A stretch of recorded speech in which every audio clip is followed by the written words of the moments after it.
Unspoiled Network podcast. This is Unspoiled, covering Redemptor, the second book in the Raybearer series. Chapters 6 through 9. Nice.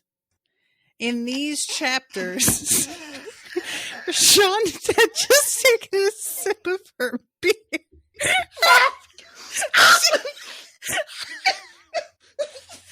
She almost spit that shit out right on camera. Oh no. How fucking dare you? How dare? Welcome to Unspoiled.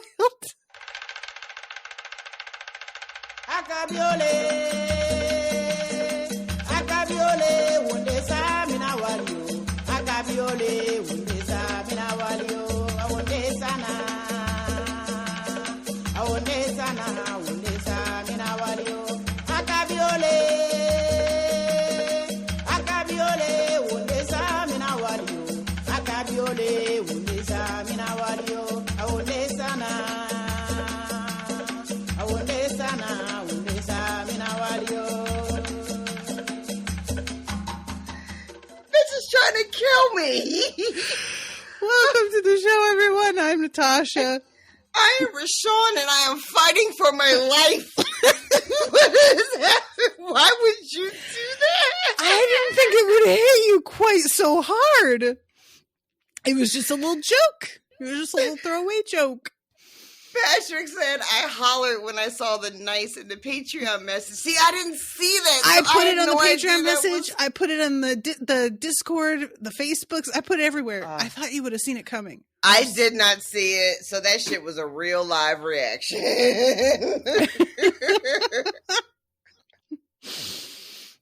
Oh man, I may have to try to figure out how I can clip that moment. Just share that if you're like nearly choking to death. I really hope you don't. You could just see the exact moment where it registers what I said. And it's just like timed so perfectly for exactly when you started to swallow. Like, I was really concerned, like, is it going to come out of my nose? No one was that. Oh my God. Oh man. Well, it's good to be back.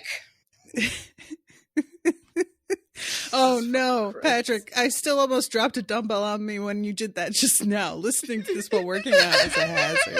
Oh no, watch out, Patrick. Run for your life. Okay, so chapters 6 through 9. She's fucking taking this sip again when I was about to do it. I didn't do it this time. Thank you for that. You really, it feels like you're purposely setting yourself up now. I'm going to victim blame. Self-sabotage. So what did you think of this section? Because it is packed. It is, not only is it packed, but it was really, really difficult in ways that I didn't expect. Mm-hmm. The last chapter and the way it ends just completely wrecked me.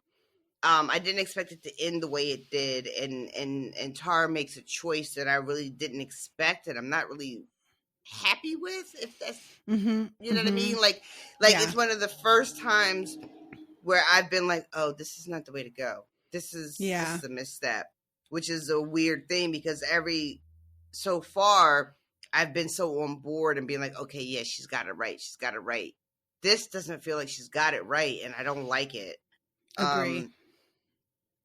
And then I just like I really enjoyed the detail we get of the feast and how she has to work with the crowd and how resistant they are. But then we also meet some really interesting characters that I don't know. And I say character both in two ways, just like actual literal characters of the book, but then also just sort of like, oh, he's such a character kind of thing to say, right? Specifically Beatrix and that Zuri guy. I love the name Beatrix. I do too. And if I'm not mistaken, that was the name of in the Kill Bill. Oh, is You it? saw Kill Bill, right? I did, but it's been ages now. If I'm not mistaken, that was the name of the bride's daughter. And I remember, I feel like that name kind of came back into sort of popular consciousness because of the movie. It was a name that you didn't really hear a lot. That makes sense, yeah. But I remember liking that name a lot when I was a very little girl. From what's her name? The writer, Beatrix Potter, right? Yes. And that's who I always think of, and I love her so much. Same. So I always had like a real affection for that name as a little girl. Just like, oh, that's so pretty and interesting and unique. And then I never heard it anywhere ever. And then Kill Bill happened, and it was everywhere again. And I was like, oh yeah, that's right. I was just watching A Midsummer Murder yesterday, and somebody had the name Beatrix, and I said that I liked it, and Owen was like, I was like, you don't know anything. Shut up. Oh, don't you presume. Was his based on just general kind of He just doesn't see it, and I'm like, it ends in X. It ends in X. What's not cool about ending in X? You're wrong. Listen, these people don't know anything about they don't know children. Anything. If I had had children, they would have had fantastic names. I have often thought how I probably would have made some bad choices in the time that was prime for me to be having kids. Nope. Listen, I won't sidetrack us too much, but I had really, really strong feelings about the naming of the children I knew I would never have. And spend a lot of time thinking about the names for the kids that I knew I would never have, because I always knew I wasn't going to have kids. But I decided in the 3rd grade that I was going to have a daughter named I think I told you this, and I think I mentioned it on the podcast multiple times. I had decided in the 3rd grade, once I went to school with a little boy whose name was Sean, and it was spelled Sean. It was the first time I ever met anybody named Sean spelled that way. All right. Which I know people are being like weird, because that's just traditional spelling, but I'm Black. All the Black people I know named Sean spell it the way I'm used to. Or maybe with a U if they want to be fancy. Right. But never Sean. So the very first time I encountered a boy named Sean spelled that way, I said, well, I'm going to have a daughter named Dawn, and I'm going to spell it Dean. That was 3rd grade for Sean. Oh no. Because when I learned that Sean could be spelled that way, I was like, well, rules just don't matter. You can just do whatever you want to do. You were doing like the reverse add a Y to everything. Like, instead of making it like cooler looking, you were like, what if I just made it worse? I'm going to make it worse. I'm going to have it because I thought that's how incredulous I was that Sean could be spelled Sean. It could be pronounced Sean. I was like, if that is the rule, then I'm going to have a daughter named Dawn, and I'm going to spell it Dean and fucking fight your mom about it. And then I went through a weird phase where I became obsessed with the idea of having a daughter named Raquel, only because her nickname would be Rocky, spelled with a Q. Oh, shit. That's a really good nickname. Listen, RoShawn, you were good on that one. I spent a lot of time. I had a series of these things. I'm not going to bore you all with the rest of them, but there was a list. I need you to like sign off on the fact that I'm going to try and add a Rocky to my murder mystery. All right. And it's going to be like a non-binary, like extremely cool, aloof type. I'm here for Rocky. That's what I'm doing. So everybody just get ready for that. You know, when this book is published, probably about 25 years from now. So anyway, we really have to do this because we are already let's running out of time. So this the way this opens is we are picking up right after she began to project the memories of what happened in the temple into everybody's minds. Yeah. And it goes pretty much the way we thought. The whole room just erupts. Yeah. And it's like people are saying that they want to leave. They're very indignant. Oh, yeah. And she seems like caught off guard. And I'm like, girl, you didn't even warn anybody that you were doing this. Like, I already don't feel like this is a great idea, but you at least let people know you're about to see. She doesn't even do that. So Yeah. it's kind of puzzling to me that it doesn't seem to have entered her head what it would be like, especially she is suffering from a lot of unwanted visions herself in this section that she finds really unnerving. And I just feel like maybe that should foster a little bit more compassion on doing this to other people. And it is the way that this ends up going towards the end of these chapters with Dio really being like almost, it takes her misstep. And I want to be gentle here because, you know, she's still quite so young. They're all so young, right? Yeah. And they're in this incredible position. And they have this sort of idea, this plan that she comes up with, right? I'm going to just put this vision in everybody's head so everybody can get brought up to speed and understand how urgent this is, right? Yeah. Dio does a sort of very similar thing where he's like, all right, well, you know what we should do next? Just dump all your memories on everybody so that they can, again, get caught up to speed and understand who you are and what you are and why you're doing the things that you do. And when he brings that up, she's like, oh my God, how could you do that without telling me? But like, not even a minute ago, ma'am. This is something that like is not an infrequent. There's a whole conversation later on with all of her council mates where she's like, how can y'all be so selfish just to sacrifice yourself like this? And they're like, I'm sorry. The fuck did you just say to us? And I really appreciated that. I'm glad it was included, but it was really hard to read because there's this undercurrent from the very beginning of this story that I feel like, well, for me anyway, it just really resonates.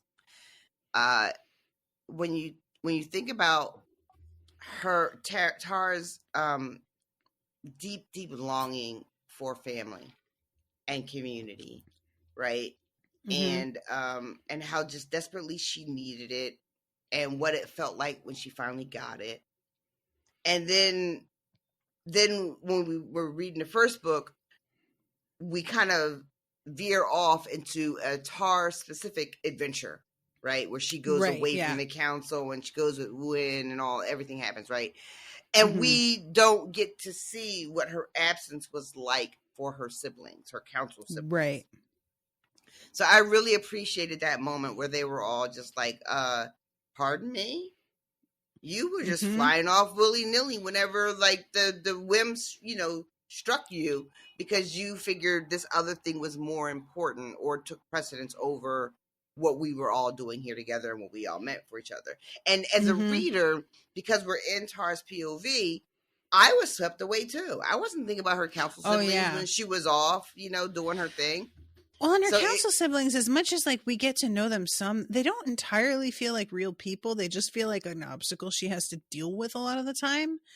So I appreciated this being a scene where we get more of their personalities and their priorities and reactions. Absolutely. There were some bits in this part, especially when we start getting towards the prophecy of the tapestries and everything, where I was like, oh shit, I straight up forgot what half of their hollows were.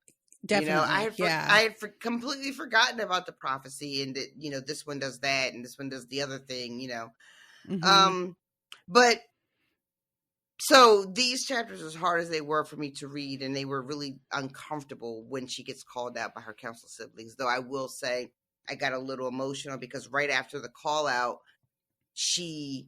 Tara ends up being covered by them in a way that is so healing and so gentle, and they all like, Tara is enough. She's one of us. She's enough. Right. And it was such a 180 because just a second ago, they had all been like talking to her about how you didn't think of us. Yeah. But then when she was in trouble and they just all immediately surrounded her. And it was really, really beautiful. It was sad, but it was really beautiful. Yeah, agree. If only it had seemed to stick.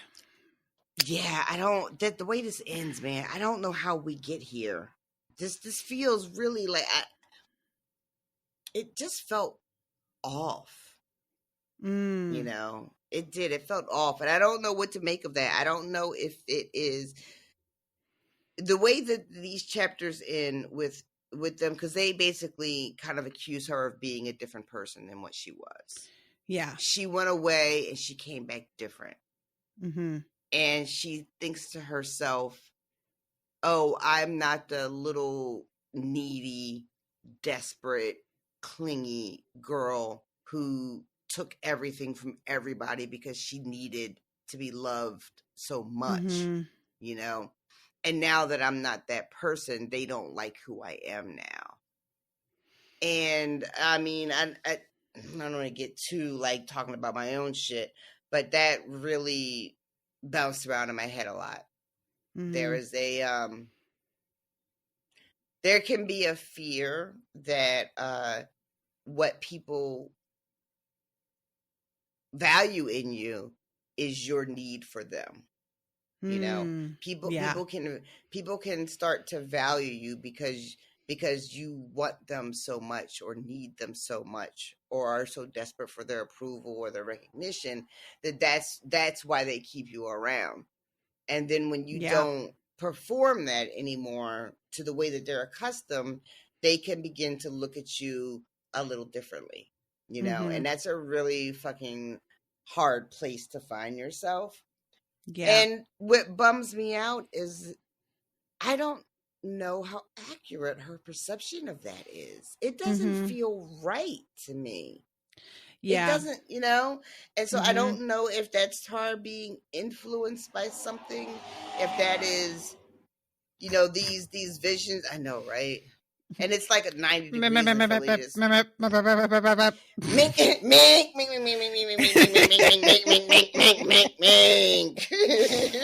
Fucking Christ.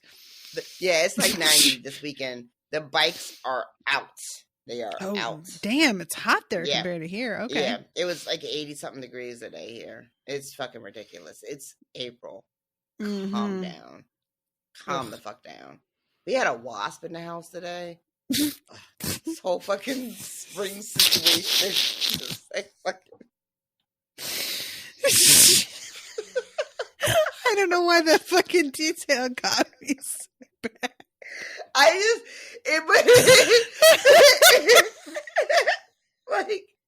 Like I'm trying, like I can't even enjoy spring in April because it's 90 degrees and I got wasp in my house. Like a fucking, like I do a lot of like in like what will be considered sort of like, it's the kind of shit that would drive you absolutely bonkers. It's the kind of thing that me and Owen have in common in some ways. Okay. I was on a balcony and I had the screen door and it wasn't closed all the way. And it was only a couple minutes, right? It's only a couple minutes. It wasn't a big deal. Steve came out, saw I had the screen door open, you know, fussed at me for not closing the screen door. It's like, you know, we have bugs and wasps. And I'm like, it's fine. What do we find in the house an hour later? A goddamn wasp in the house. And I'm just like, I can't, can I live? Can I not just act? Really, wasp? Really? You gotta do me like that? Didn't you hear him yelling at me an hour ago? At Christmas one time, I had these like beautiful wine glasses that I loved that we had gotten somewhere. And he had already broken one by like not really paying attention. And we had only bought two because they were expensive. And there's the last one left. And he pulled it out and we were having a party. And I was like, babe, don't take this out at a party. It's going to get broken. He's like, it's not going to get broken. 10 minutes it lasted, literally. And I just looked at him. And you could see that he was so chagrined. I never said anything. He never said anything. He just cleaned it up. But I had said what I had said. And I think we both know that I'm never going to forget that as long as I live. So... Anyway, You'll be 90 years old talking about, remember that time he took that wine glass? That's like the thing that I bring up now. Anytime that he's like, I don't think that's what's going to happen. I'm like, you also didn't think you were going to break that wine glass. Oh my God. I don't see it around anymore though. Oh. Anyway, So, all right, let's the party erupts because of her doing this thing, and Sheedy says, "Sit down," with like, as she calls it, some bass in her voice. Yeah, yeah, and they do absolutely, and they do in a way that is more than just, oh, she's serious. Yeah. It is a compulsion that overcomes them. They sit the fuck down because she says, sit the fuck down. Mm-hmm. Except the two women from Songland. They How don't. about that? I mean, they sit down, but it is because they decide to sit down. Not because you told me. Exactly. This whole thing was this whole thing with Songland. So, like, we don't understand yet why they aren't affected by whatever this is that comes over to her when she tells them to sit down, right? Mm-hmm. So that's just kind of like a thing where your brain goes, huh, what's that all about? Mm-hmm. But then it's just sort of left there on the table, and we like move forward with our story a little bit. I love Kira too, because the people in attendance are just kind of like looking at Tara like, is this the work of the devil? And Kira's like, no, this is a blessing. Good for you, girl. Spin, baby, spin. You really have to appreciate that, between Kira and Ailing, they both are helping Tara keep these emissaries, these highborn folks, these kings and leaders of the various realms in check, like, so things don't get like really out of hand. Oh my god, I really like what's that? Dio too. He gets like a little bit of credit because he has to keep being like, oh, definitely. When Kira's like, it was a blessing, Dio is like, of course it's a blessing. He is so like, she's doing it with a consciousness of spin. Dio is sincere. Yeah. Dio is just like, well, of course they're going to love you when they see your memories. They can't help but love you when they see your memories. It's just going to happen. He's so faithful about it. How could they not love you? Of course they will love you. And I'll tell you what. I'm not even like, there's not even a question. It's just like, are you going to do the thing that's going to solve the problem, or aren't you? Yeah. I can't express how disappointed I was towards the end of these chapters that she ends up not trusting in what she has. Yeah. All of them. I don't know. It just really was really heartbreaking for me to read that. So this whole thing, like, she tells them, I really want you to stay and try to join the council.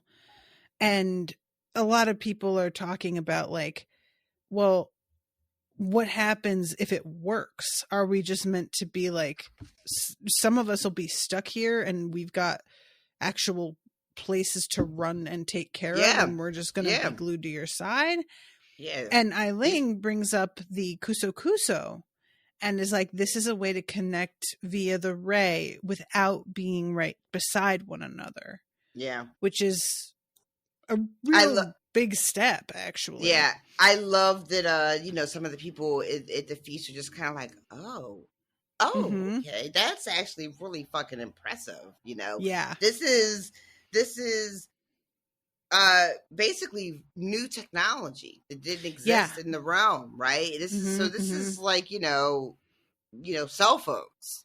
Yeah, that's exactly what I was thinking of it on the scene, And then it's like a kind of a nice moment. Everybody's just like, oh, all right, maybe these kids are on to something. Maybe we should give them our attention a little bit more, And then this is when Minya pops up and is just like, I don't understand what the fuck I'm doing here. Like, none of this has anything to do with us. And it is like confrontational because that's just how Minya gets down. Definitely. But Tara is in this position where she has to like be really careful how she engages with her, right? And she even gets like a little note from the Ray from one of Kira, I think maybe, who's just like, be really careful. Yeah, the way I really love Ming being like, so you're gonna be, atoning, and I'm gonna make that hurt. So be ready for that. It's gonna be difficult. But also when Tara is like, well, I felt that even if you weren't part of the Empire, you should at least have a seat at the table. She's like, oh, wow, so noble of you. Right. Cool for like Yeah. kind of finally including us after hundreds of years. But I guess we'll thank you for it. And I was just like, man, she's so mad, but I'm not mad at her for being mad. Listen, I am so torn because like righteous fucking outrage is real and valid, you know. We also get a little bit of Ray talk where we find out there are some rumors, right? Because what happens is there's a conversation about how it is that Minya is even in a position to inherit, right? Because Songland is sort of a patriarchy and it passes from father to son and so on. And we find out that Wu-In is not the only son. There were 7 elder sons. Yeah. Who all died under mysterious circumstances. And the rumor mill is that she actually killed her brothers. Which Brutal. is wild because she would have been a child. Yeah. And now apparently she's in a lesbian relationship, I think. Yeah, and she doesn't have any intention of trying to have heirs. Yeah, she definitely. So if she did kill her brothers only to be like, oh, and I'm not perpetuating the line, that is some real boss energy of like, no, it ends with me. I'm not exactly sure as a reader where I'm supposed to fall on her yet, but I feel like I stand. I do. I stand a little bit. I understand that she presents a sort of maybe an obstacle or a challenge for our protagonist. But I still stand. Yeah. I have to agree. Okay, so the conversation here, there's a lot of Ray speaking in the midst of this, trying to sort of mitigate things or warn or whatever. But let's see. Oh yeah, that's Dasea. We see her consort is this woman who is missing her hands and her arms partially, intercepting an attempt on Minja's life several years ago, which is pretty intense. And they don't give us any detail, so I don't even know what to make. Like, I'm trying to picture what did she do? Did she catch a bomb? Like, I don't understand exactly what happened, but yeah. But whatever it was, she was raised from just being consort to. Well, I'm sorry. She was. What was she before? She's raised up to be an equal. I forget what they say her position was before, though. I don't remember, but it leads to Ming asking, "You don't need to have us marry you, do you?" And Tarisai at first is like, "Of course not," and somebody else is like, "There's no of course. That's been like kind of part of the deal." And she has to say that celibacy is custom, but I won't require it. Yeah. I love there's like necessary. Go ahead. I was just gonna say I love the moment there's a woman that's just like when she's talking about getting married, she's like, some of us have consorts, and then it's like she's surrounded by a bunch of beautiful young men that she's speaking. She's like, do you want me to like give this up? Because I'm gonna be honest, that's not sounding awesome for me. And when she says celibacy is custom, but I won't require it, it's certainly not necessary to accept the ray.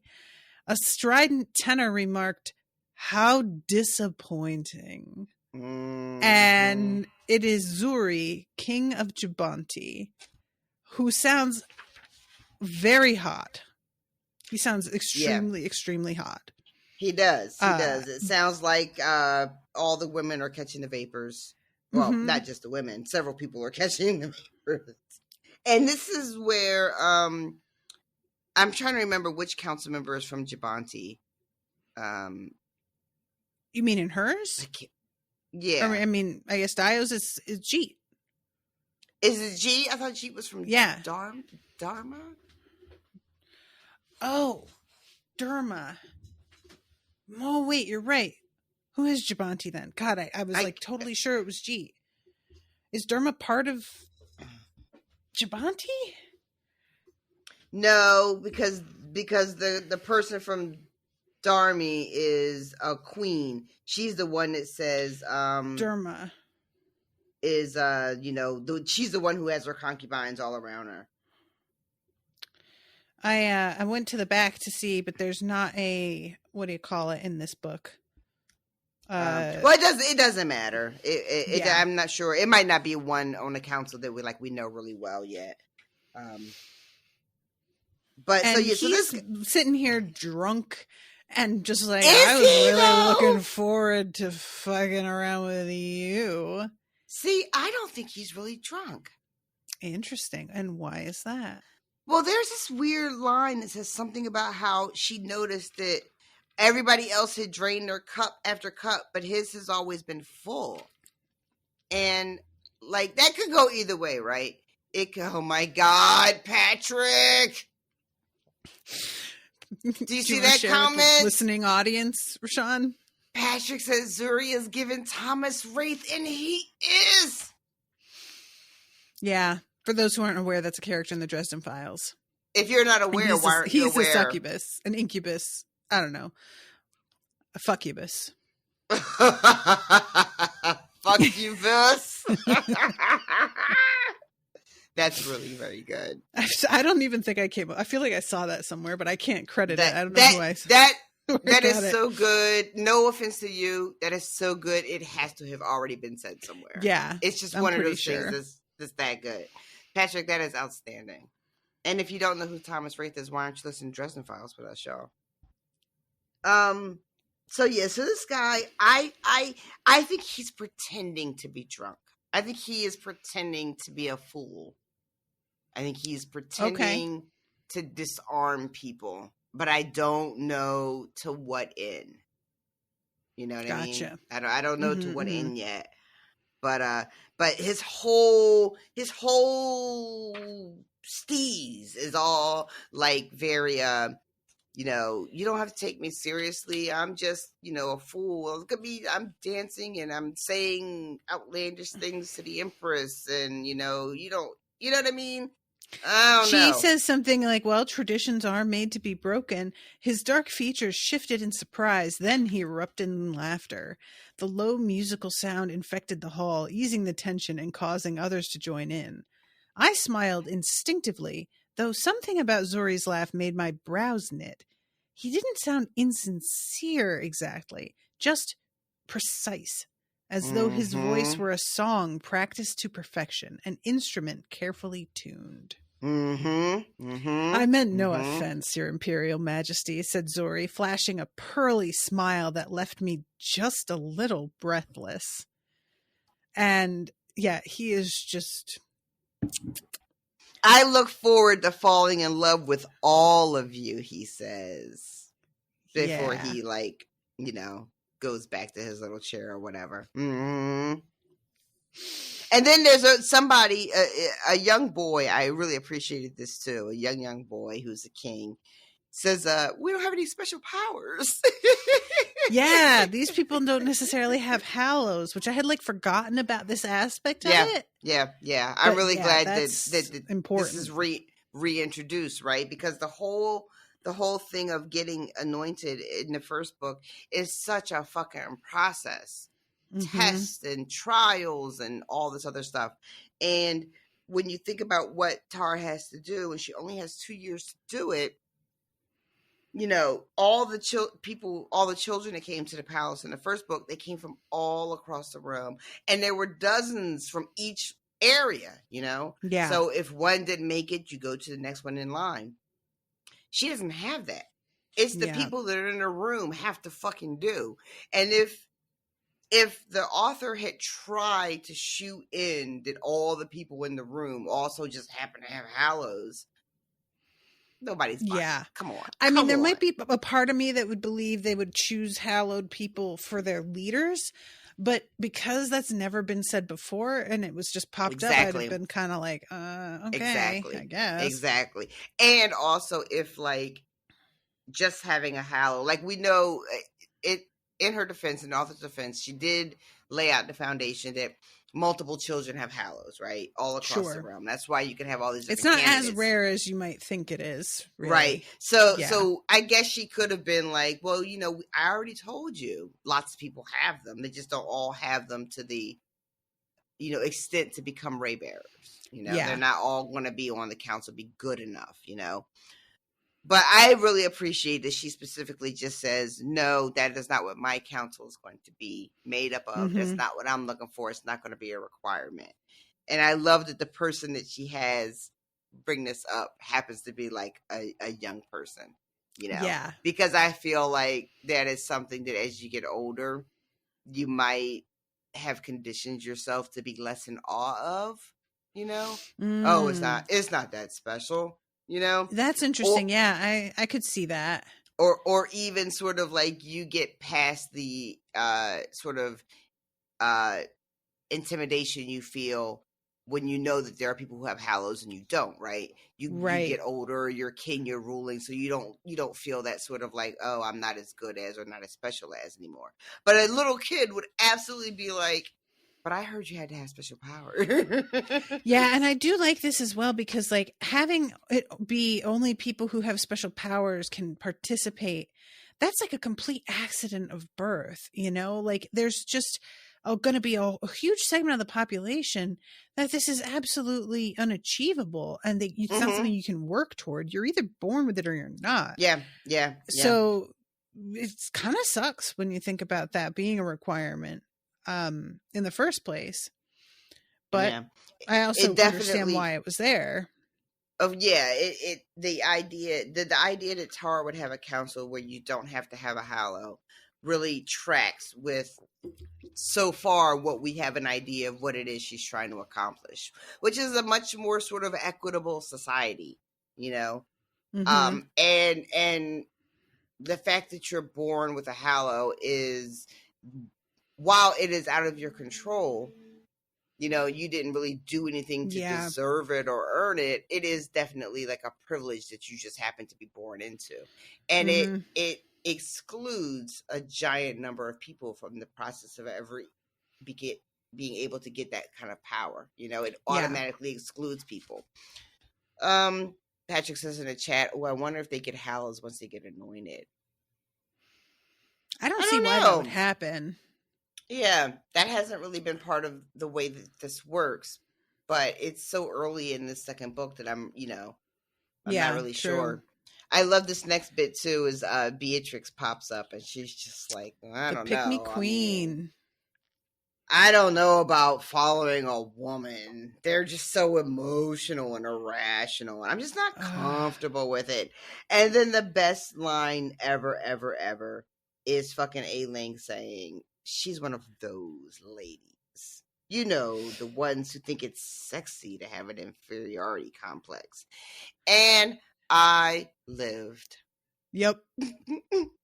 that I have not heard the pick me thing as being described as an inferiority complex that's like perfect. Sexy, but that's exactly it's perfect. I was just, I can't believe I haven't read that take anywhere else, and I can't believe it never occurred to me to put it in that context. That is so simple and so accurate. And the thing that, like, rightfully Tarisai is like, aren't you a queen? Wait, hold up, I'm a little confused. I'm confused. I just think it's funny that hashtag just saying. But yeah, she's like, first of all, you're a queen yourself. And secondly, I have been working with women in my head for years now. And I don't see why you wouldn't work with them. That's just doesn't make any sense. And she doesn't really like, go ahead. I was just going to say, Tar says, I've had girls in my head for years. I couldn't imagine ruling without them. Yeah. This lady doesn't have a comeback for that. She just kind of lets it go. And I kind of wanted her to, like, I don't know. I wanted there to be a bit more of a back and forth there just for the satisfaction of it. but I also don't want to deal with her attitude any further in any way. Right. So I was very torn on that. Beatrix comes back to what Tarisai says in that moment about like you being a queen, and she just says, you know, I just what if it's impossible? What if it's impossible to love you? Mm-hmm. Which isn't really speaking to the whole like I don't know if I could trust a woman to lead and I have a woman in my head. It doesn't speak to that specifically. But the fact that she circles back to what if it's impossible to love you, which is such a, I don't know, it's so pointed specifically because of what we know about Tarisai and all her, you know, feelings of inadequacy and insecurities and everything. But it also speaks to a larger problem of what she's trying to accomplish, which is having these strangers. And her deepest fear, right, is always like, how are they going to love me? How are they going to love me? And for it to be a woman who has said out loud, I don't know about ruling with women. I just don't, you know, for that. But what if it's impossible to love you, to come out of the same mouth of someone who has just said how they feel about women in general? I just think it was really hard, but I think it was like the best person in the room to say that, because it really, really stinks. It's interesting too, because like, you know, if we're going to read into the psychology of a pick-me, that's also their fear, isn't it? Mm-hmm. What if it's impossible to love me if I'm just like a full person? Yep. Do I I guess I just have to pretend to not quite be a whole person, and maybe then that'll work, which is tragic. Yep. Also, so Beatrix is from the northern regions of this room, Nantes, and I just thought it was I thought it was just really funny that that's the character she chose to have say this. Because when we think of, especially the term "pick me," which occurs across racial lines, but it is it's a term that originates in the sort of in the Black community and Black social media as we talk to each other and about each other, right? But that sort of behavior can crop up anywhere. I just thought I appreciated that for whatever reasons, this particular line comes from one of the communities that's not coded as necessarily being like African or Black, because that would have felt a little, you know what I mean? Mean-spirited like somehow. Just a little, not that she would have been wrong to do it, but it would have just been like, Are you letting everybody else off the hook kind of thing? Kind of just like, like we're not the only ones that engage in this behavior. We have become sort of the poster child on social media for this particular type of behavior. Even the expression of pick me has a very specific connotation, but we don't own that. Black women don't own that behavior. You know what I mean? Yeah. So I really appreciated that it came from someone else in this particular context. Yeah, agree. It's an interesting thing because it's such a, in my mind, the attitude, while I totally get what you're saying about the coding of the phrase itself and the popularization of it, I always associate it with like fucking podcasts and like the clips that you see of people recording at a table and there being this one girl like, but I think of white Christian women who are arguing for their own oppression. Listen, that should be like the a really specific child type of pick me that's really fundamentalist, you know? That should be the poster child for the pick me, only if there had to be a poster child, because the amount of power and capital that exists and moves things in a real way. Yeah. People who look like me don't have that. You know what I mean? We're not hugged up against the men in positions of power that enact these things that impact all of us. You know what I mean? The women that you just described are the ones that are really benefiting from that relationship and are enabling it and complicit and all that other shit, right? Mm-hmm. But they just get called like traditional patriotic American Trad women. wives. Trad wives, exactly, and then black women become the sort of punching bag for that same behavior, but we end up absorbing all of the animosity, like we're the only, you know what I mean? It's just like it's disparate. So, but yeah. But anyway, that's another Black podcast. women getting criticized for a thing that white women do even more and even worse? I never heard of such a thing. Shocking. When has that ever happened? So, okay, it ends with Dio being like, I have decided that everybody gets to know each other so well before they become anointed that it's key you get to know Tarisai. So she's going to show you all of the memories of everything that has ever happened to her for her entire life. And Jesus this Christ. way you will definitely love her because she won't keep any secrets from you and you will understand her motivations in everything that she has ever done. And he is so excited. And yeah. He is so excited about this plan that he has hatched. He tells her right before he announces it out loud to the whole room that, like, what is it that makes everybody love us? Because he's trying to explain to the group that it's not like, what bonds the council is the deep understanding they have of each other, which granted, it's true, right? Like the empathy, that's the thing. And when you have, he says, when you have someone else's thoughts and desires, when they feel like your own, you're able to identify with them in a way that keeps them from being othered, like you, and he's not wrong. No. He's so proud of this plan. And he just brings it on the whole world, Tarisai included. And she is less than thrilled. Yeah, she is. And it's like not until later and they talk, and I think it's Eiling who is like, dude, you have to see that was super unfair for you to like say this without so much as asking her or talking to her about it first.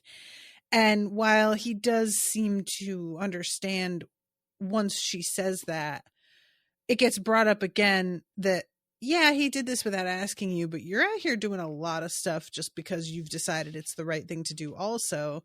And when you do it, we're all supposed to be okay with it. So yeah, I don't know, maybe you should look at the fact that it bothered you this much and remember that next time you decide to completely take the reins on really big choices that impact everybody else. Yep. But yeah, she's really flipping out. Yeah, well, yeah, because she's still like she does not believe that people will be able to see all of what she is and love her. She has a tremendous amount of guilt and shame wrapped around all of her actions. Even though like her siblings have told her, to know you is to understand what you've been through. You were forced into certain actions, were out of your control, and look what you've done once you had an agency and all that stuff. But all she can see is the ways in which she's failed, the harm that she's caused, and this burden that she carries, that she is still, even at this point, nothing more than a weapon that her mother created, that she has to carry the burden of all that. And this part of her feast ends with everyone in the room accepting her offer to like stay in the city and at least try to love her. Yeah. And then they move into the second phase of the feast, which is much more of a party atmosphere where people like are dancing and eating and like having kind of a good time. It seems like she's allowed to drink finally, because she does, or it's hard for me to tell whether she's technically supposed to, or if she's just doing it and nobody is stopping her. I was confused about this as well, because at one point when someone offers her something to drink, she is like, even though I'm not supposed to have it, And I was like, well, Right. I thought this part, but then she has the vision of one of the children, and she ends up drinking the whole glass, and nothing really comes of that. So I was like, oh, Right. maybe it's okay at this point in the feast that she can eat and drink. I'm not really sure what happened.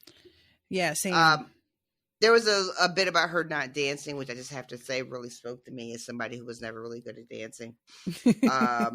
And that she just wants no part of it. And then this Zuri guy again, he ends up getting her out on the floor and tricks her, in her words, into a courting game. Where she has to sort of walk to a rhythm without even noticing. Yeah, like she's encircled by his little, his posse. And he's like dancing on the outside, and in her attempt to keep her eyes on him, which is the purpose of the game, she ends up dancing a little bit. Right. Which was kind of awkward because there was a whole thing about how she can't dance because she has an injury. Right, yeah. There's a bunch of things that they say, and then it's sort of like, take backsies, I guess. I don't know. No big deal. And then she sees one of these weird ass little phantom children. Yeah. And everybody was able to see the one that killed Thaddeus. But for whatever reason, it doesn't seem like anybody is able to see the ones that she's seeing now. Wait, I'm sorry. People saw the kid? I thought they just trusted her story. I thought nobody saw No, it. I mean, like, Thaddeus saw the child and knelt to bless him. Got you. You know what I mean? Right. And for whatever reason, these kids here are completely invisible to everyone. I had just assumed in that moment in the hallway with Thaddeus that they can, and I have no explanation for this. It makes no sense, you guys. I'm really sorry. But I just assume that these specters can control who sees them and when. So it wanted to be seen by Thaddeus, right? So I was like, oh, that's part of the thing. And if it doesn't want to be seen, it won't be. But so it's back. But they are really putting your girl through it. Yeah, they are. This do more, it said, do more. How dare you celebrate? How are you celebrating when we've died and your empire has like been built on our bones, practically, is what it's saying. This is a lot of fucking guilt, y'all. As someone who suffocates under an enormous blanket of guilt at all times for all reasons that just never fucking ends. This is horrible. Yeah. This is, and I'm not. Yeah, this is like the kind of thing that I really appreciated, actually, because her whole thing is wanting to make the world a better place. And it seems like she almost gets to the conclusion that she's being taunted because of her idealism, you know? But I think a lot of us have had this when we're like trying to get into social activism a little bit more, and you get really so that you can drown because you don't know where to start and nothing feels like it's enough. And there will always be somebody there ready to tell you you're not doing enough and to make fun of the fact that you're talking about anything because you're not talking about the one specific thing that they think you should be talking about. Or you're boycotting this company, but you know the other company that also does a fucked up thing and you're not boycotting them. So what's the point of even doing anything in the first place? You're a joke and you're a fraud. Yep. And I just really deal with that a lot in my head, and I felt this from her. It just I got connected. So frustrated when she's talking to them later and they're asking her like, well, when do you see them, right? And and you're like, oh, she makes the connection where as a reader, she's like, every time I feel like I might be enough. Yeah. Is when they show up. But she doesn't really share that. You know, she doesn't really tell them that. And I'm just like, why wouldn't you? Like, that's the thing. That's going to be like the thing, right? That's it. Every time you start to feel like you might be able to accomplish what you're trying to accomplish and make a difference, these things show up to cause you to have doubt, to feel like Yeah. you're not doing enough, to make you maybe even more willing to sacrifice yourself in ways that might not be necessary in order to accomplish what you want to accomplish, right? Which is the trap that you're talking about, where you try to make, a difference where you can, and it's never enough for whomever is watching. And that sort of mindset can push you into doing things that don't really serve you or the greater good that you're trying to serve, right? Yeah. You end up just eating away at yourself, and not doing any good for anybody. And that's what these things feel like, even though I'm not 100% sure exactly what they are. I think I think it's Kira or maybe Aileen gives them a name towards the end of the chapter. A name that we hadn't heard before. Ogi? Yeah, it's we'll get there, but yeah, it's another kind of like spirit that has been turned into something by the Abiku. She says that it's like some of the souls that are in the underworld get sort of eaten and consumed, and they become things that she says they're like halfway between living and death. They're not what they were, but they aren't really human either. Yeah. And it really does sound like they just can put on the, I don't know, vestiges of like children that were lost, and then go and haunt people and maybe even zero in on the person's specific insecurity. I don't know.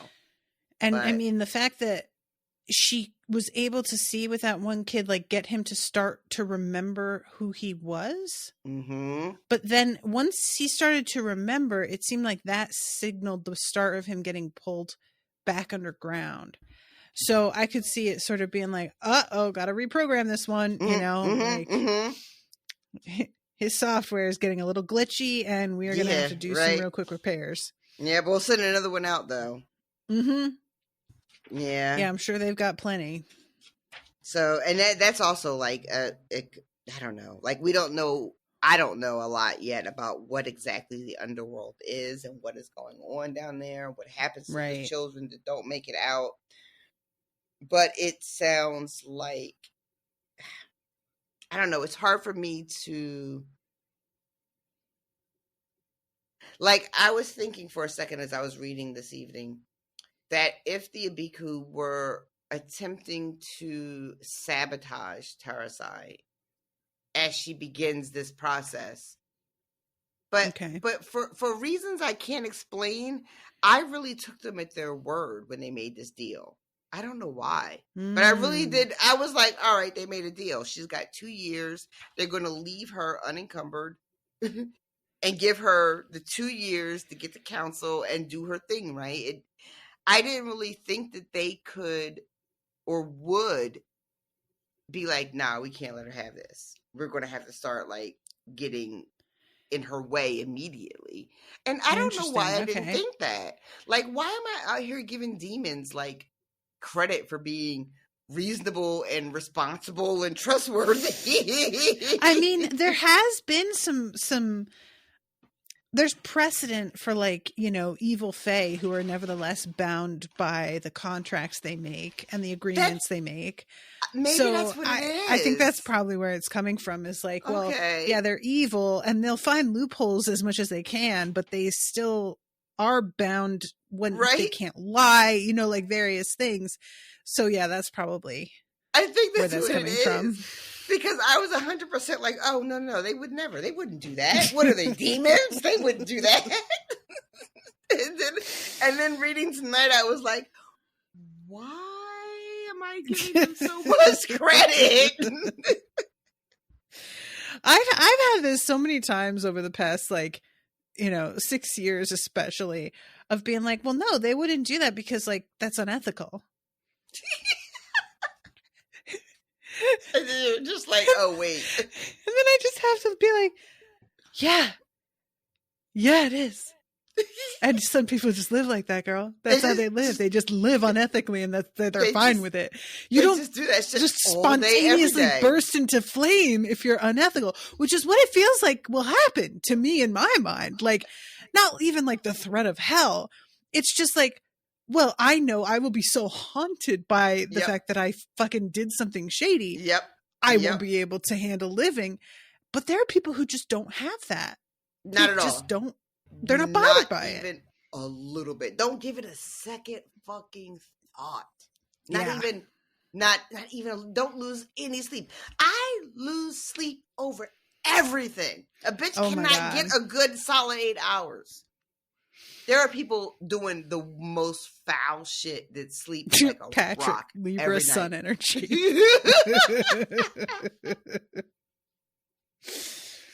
But yeah, people are out here like living what feels like lives they think they genuinely deserve. And I'm like, how do you think that? You are a monster who has done nothing for anybody. And get insulted and offended if you're just like, you don't deserve any of that. Mm-hmm. What do you mean? That's wild. Crazy town. And I found it really interesting too. Like you talking about Tarisai not explaining the connection between like just when I think I'm enough is when they pop up, and she doesn't say like confide really. She doesn't let herself be totally vulnerable, which I do understand as somebody who has problems with trust and letting my problem be other people's problems. Like this is something that I've really noticed about myself, is that I am much better about letting myself cry on the podcast when I know people are explicitly here to listen to my take and my opinion, and that's why they're here. So I feel more free to cry and be emotional because that's part of the agreement. But when I'm in person with a friend, I don't want to put them on the spot with my being emotional and make them do the labor of dealing with that. If I can help it, if I can hold it back and not, So a part of me kind of understands she's feeling so self-conscious, already kind of being like, are you guys talking about me behind my back?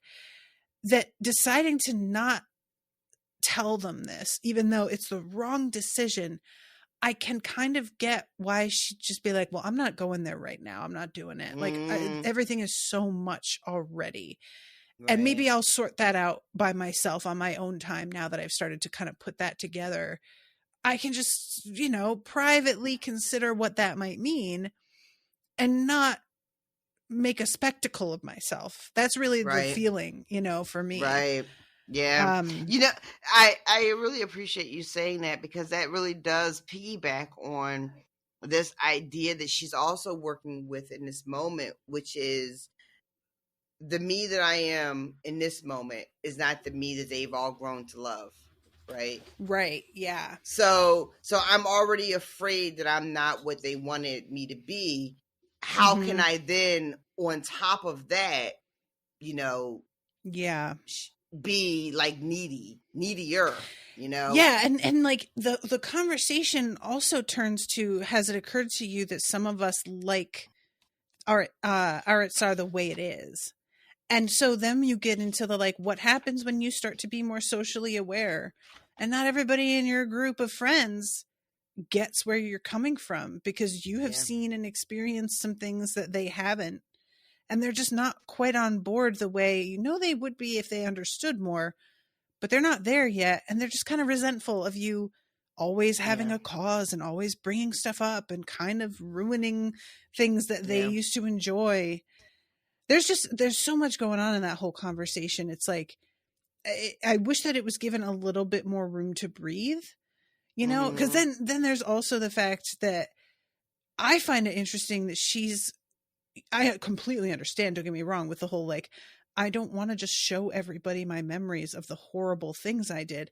And perhaps had I murdered somebody, I would also feel this way. But I am also such an over-explainer that if I could just put my hand on somebody and have them see the whole situation, I would do that in a second. You would? About so many things, because I would just be like, look, I know this sounds bad, but fucking just see what happened. Just see what happened. Because most of the time I feel pretty solid about choices I make. I've made bad choices in my life, but when I feel like I have to have a conversation about something that sounds one way, I feel like I would like to be able to get them to really see the perspective. Yeah. So there's a part of me that's kind of like, no, I kind of feel like Dio is right, and maybe you should just see what happens. There's something deeply attractive about the idea of being understood completely by someone else, right? Like ultimately most of us are really striving for that and for that feeling, you know, and sometimes we, you know, look for it in the right places, sometimes we look for it in the wrong places, but ultimately that's what we want, right? We want someone to get us. We want them to get why we do the things we do or did the things we did, whatever, right? So the idea of having like a shorthand to accomplish that is wildly attractive. We should mention that at the end of the feast, with because there's a moment where Tarisai, after the dance with Zuri, goes like kind of left. She's just like, that's it, it's over, the feast is over. Yeah. Dio's like, he like dips her, and for a second she's like thinking he's gonna kiss her, and she sort of wants him to, but then he's like, so who murdered Thaddeus? And I was like, what, sir? What are you doing? And he immediately is like, why the fuck did I say that? Yeah. He says, I'm just an so idiot, drunk, I'm sorry. Forgive me. Yeah. Are you, sir? Are you? Like, what was that though? What are you doing? It's and I bet he wasn't slurring when he asked it either. Even though he goes right back into his, I'm just had too much to drink. Please, everybody, forgive me. And Dio ends up, to save the sort of the night and to get it off on the right foot, he volunteers to be her first council member. Yeah. And he can do this because even though they are both emperor and empress, he is king and she is not. Right. So he represents the realm, the Oluwan? Well, yes. I don't think I'm saying that right, but no, I think she says Oluwan on the audiobook. Oh, okay. So he volunteers and is accepted, and we watch her use her ray for the first time. Everything has been like Dio's ray, right?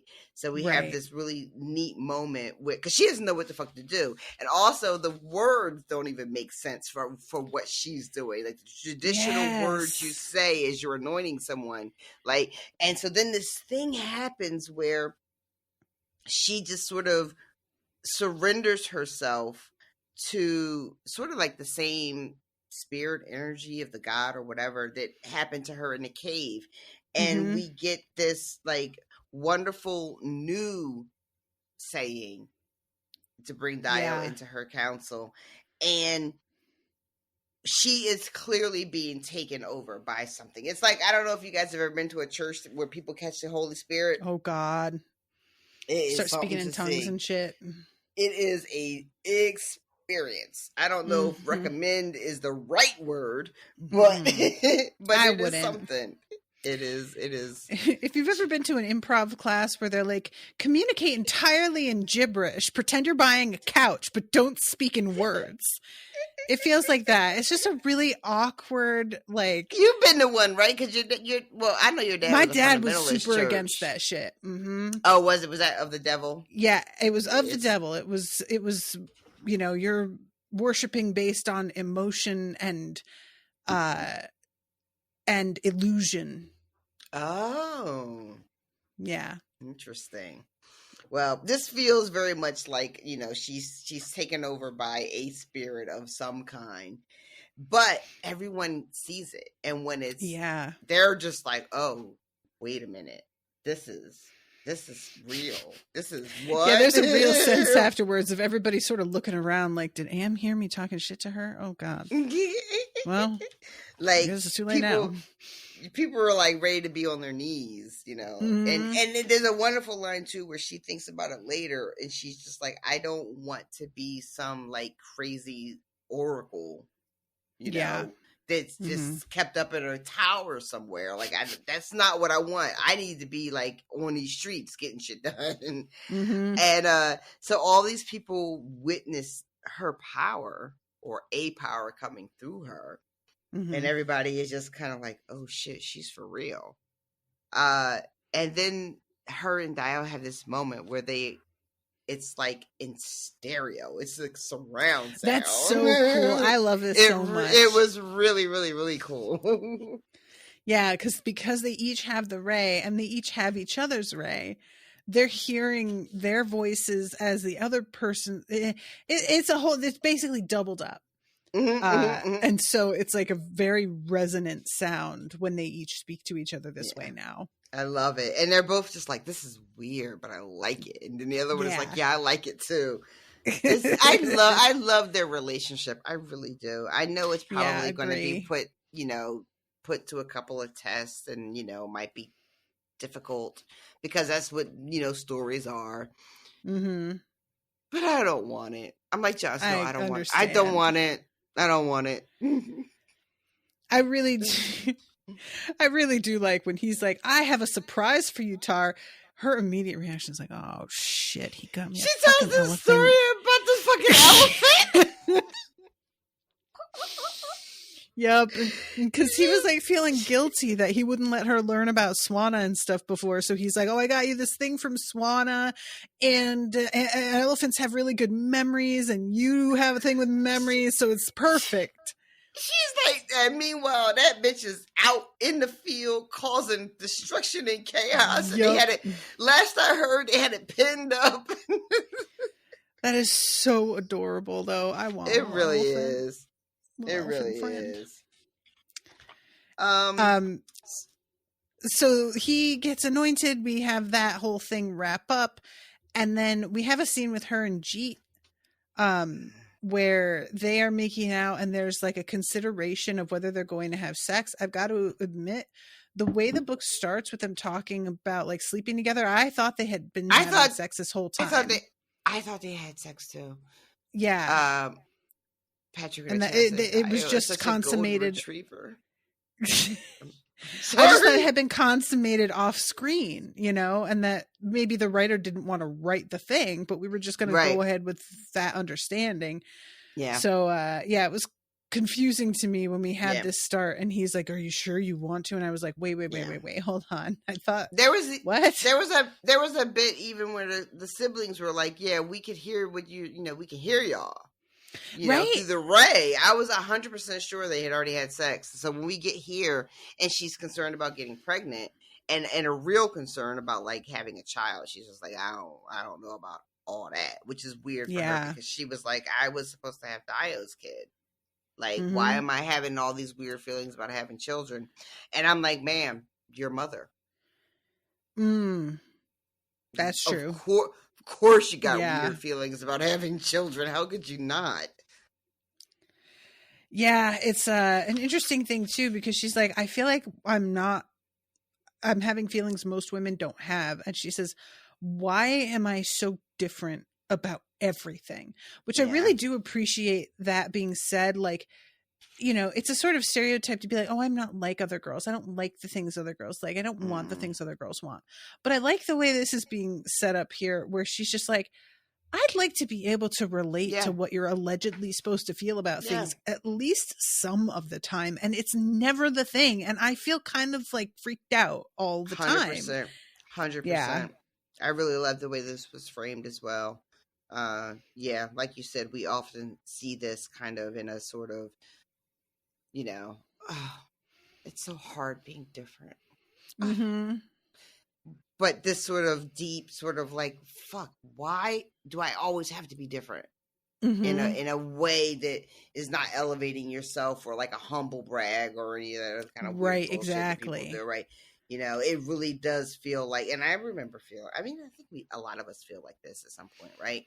It's weird that the expression of this in popular culture has morphed into the thing that we're talking about, right? As opposed to a real, sincere sort of like, why the fuck am I always 2 steps behind, offbeat, like out of the loop? Like, why can't I ever like get right and be where everybody else seems to be, And wondering like, what is wrong with me, Because that's a thing that you do when you're younger. Well, you do it your whole life, but it really does come into focus at a specific age, I feel like, Yeah, I just think what the about, fuck? Dio wondering what the hell with the fact that he just doesn't really seem to want to have sex. And he's just like, I don't get what the problem is.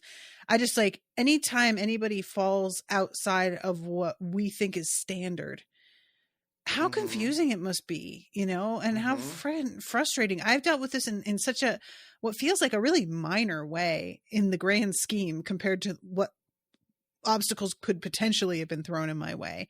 And I just really feel for people who it's like major stuff that they're like, Mhm. yeah, this isn't hitting at all. And I don't Mhm. understand why. And I've never met anyone else who seems to feel this way either, which is part of what's so beautiful about the internet is like all of a sudden now Yeah. you're able to connect with a bunch of people who feel the Yeah. exact same way. But mine I just was. like never wanting to have children, having no desire for that. It's just always been like, well, you will, because that's just what Mhm. happens to your body. And it's like Yep. outside of your control that your clock begins to Yep. tick. And that just never happened. And I've always just been like waiting for it on some level for it to kick in. Same. Hasn't Yep. happened. Yep. Yep. Same. And before the internet, I really did think that like I was like one of 5 people in the world. It's Right. ludicrous to say that out loud because of course, but when you don't have access to other people and more information, that's how isolating it feels to be even slightly different, Yeah. which is one of the things about like why finding community is so important. And what a great, I hate to And call representation. representation, community, being seen, seeing others, because but otherwise you really do think you're the only fucking one, and that is such a crushing thing to carry. Yeah. To feel like, because none of us are the only one of fucking anything. I had this thing that popped in my head today as I was walking to the store. There are like 15 memes. There are a billion memes, but there are really only 15. And we all react to them. We all see ourselves in the same 15 memes. Right? I'd really like a list of these 15. We all think that we're so like special, and not that we're not special, but I mean, we all think we're so isolated. We all think we're the only one going through a thing. And then a meme will come up about ADHD, which I don't even fucking have, I don't think. And I'm like, there it is. There it is. If we're all seeing ourselves in the same fucking 10, 15, 20 memes that circulate over and over and over again, we're all going through the same shit. We're all suffering under the same shit, We all see ourselves in the same fucking things, the same tweets, same memes. Oh, that's why I can't find my keys in the morning.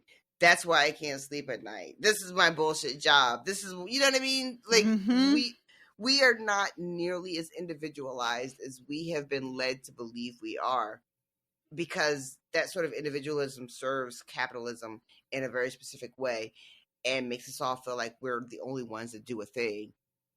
And we're not. Yeah. Shit goes viral because we all see ourselves in it. That's why it goes viral. That's interesting. I like that. Okay.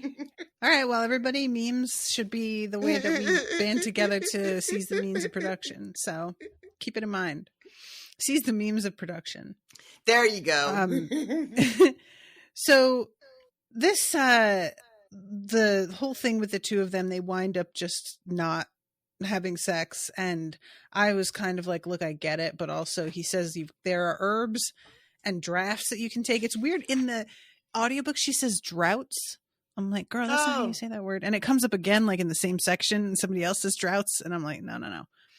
But, yeah, this is... That's not how you say that? It's drafts.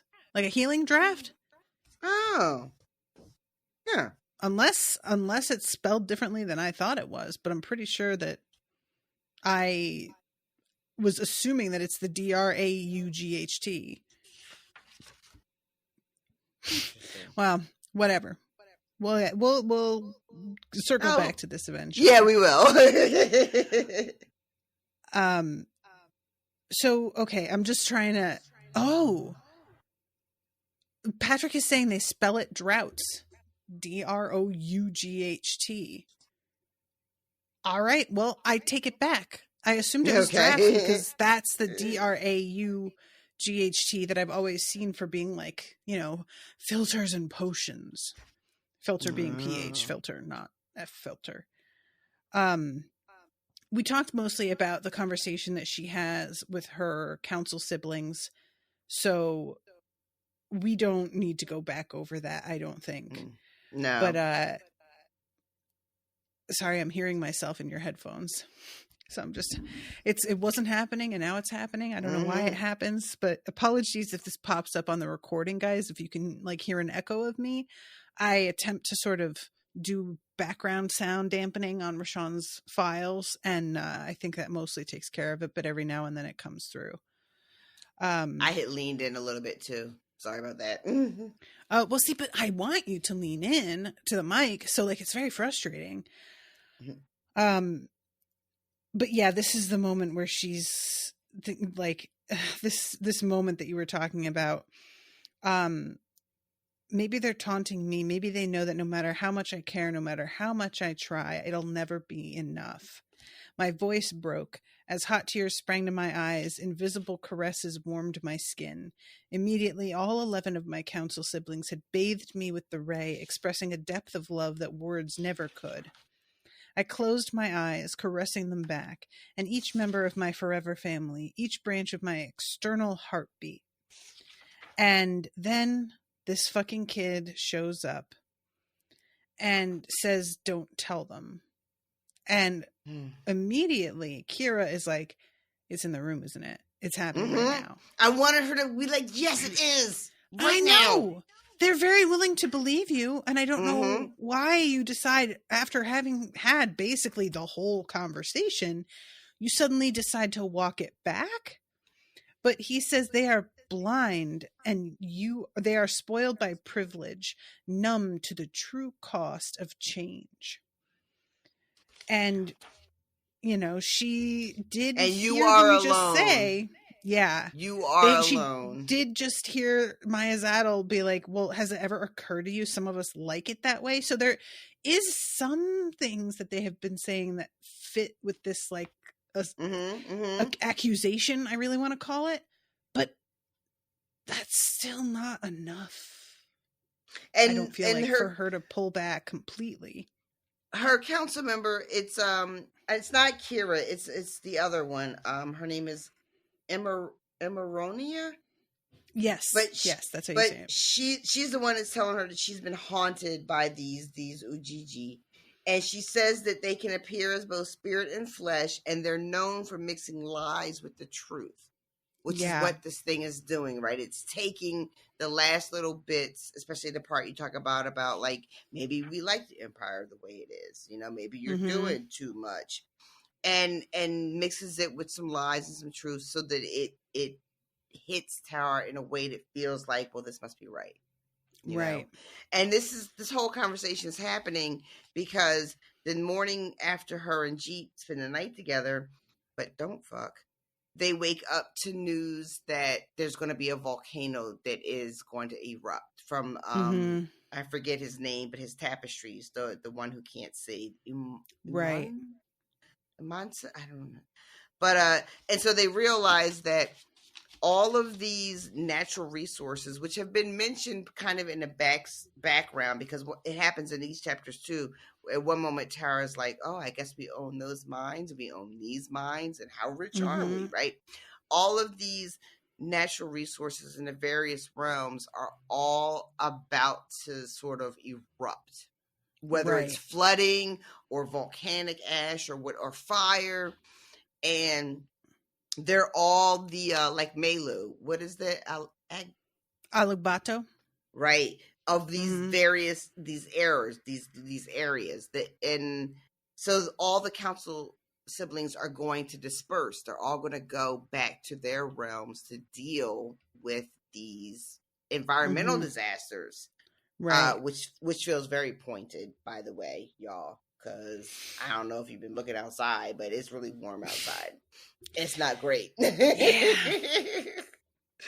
So, yeah, they're all about to separate for months to try to go deal with what's happening in their world. And as they're looking at all the tapestries, I forget who it is, but somebody is like, "Oh, I know that face.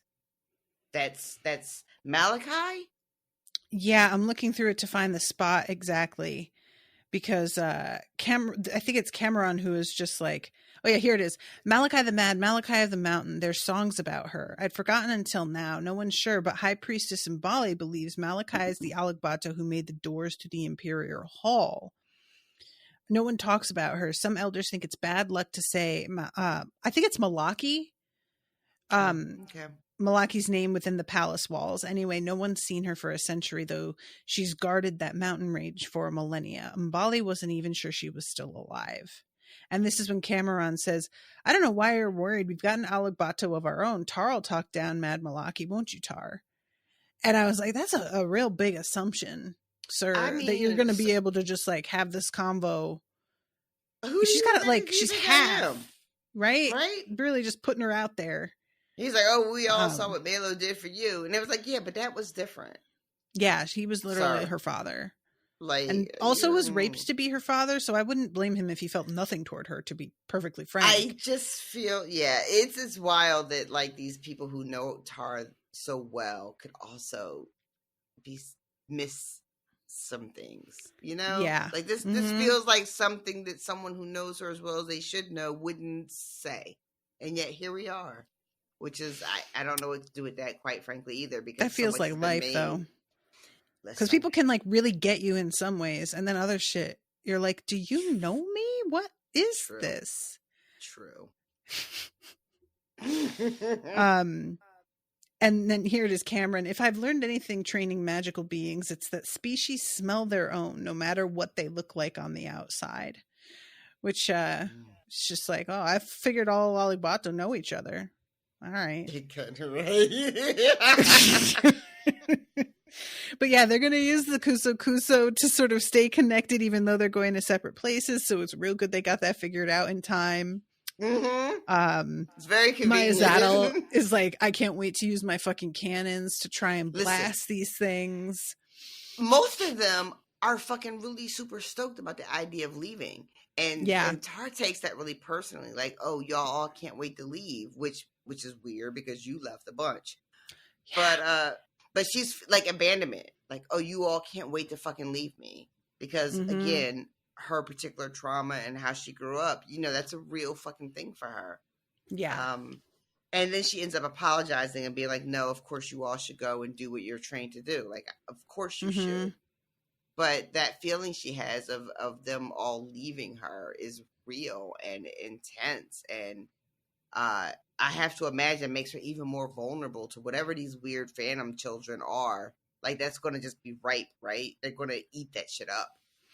Yeah, it does feel that way. Yeah, I forgot about that. This point, Cthulhu says something about how you ran off to Songland to unearth old injustices. And she's like, old, like last year? What are you even fucking talking about? Which I was like, You mean the 200 kids from last year or the thousands of kids for the last 500 years? Like, oh, that's not a big deal. But that's that shit, though, isn't it? But I will say, like, Tarisai frustrates me a little, this book, because she is so afraid in so many different directions that kind of at times will render her immobile because she's so... There's a lot to be afraid of with the stakes in this book, you know? So I feel like this section's a really good sort of look at, she wants to lean on her council members, but she doesn't feel like she can trust them. And then she has this weird thing happening that she doesn't trust them with that's like eating away at her. And then she has Dio, who she does love and trust, but then he like just throws her to the wolves without even asking her, you know, like all of these things. And I'm like, I get impatient, but I'm also like, yeah, but this is a lot though. Yeah. So I'm sorry, Tara, for being a little bit hard on you sometimes. Yeah. The chapter ends with her, a smile stretched on my face as my stomach sank, sour with the certainty that this lie would be the first of many. I'm just fine. I could have just sobbed. I'm fine. I'll be fine. I'm just fine. Fuck. Lies. Lies. 1:59 and 24 seconds, kids. Y'all, we love you so much. I'll say hi to really new patrons next week. We got through it all, though. I'll say that. We got through everything with some tangents even. So thank you for Patrick for being here with us tonight. We appreciate you. Yeah, definitely appreciate you. Thank you all for listening. Until next time, toodaloo, motherfuckers. Bye, guys.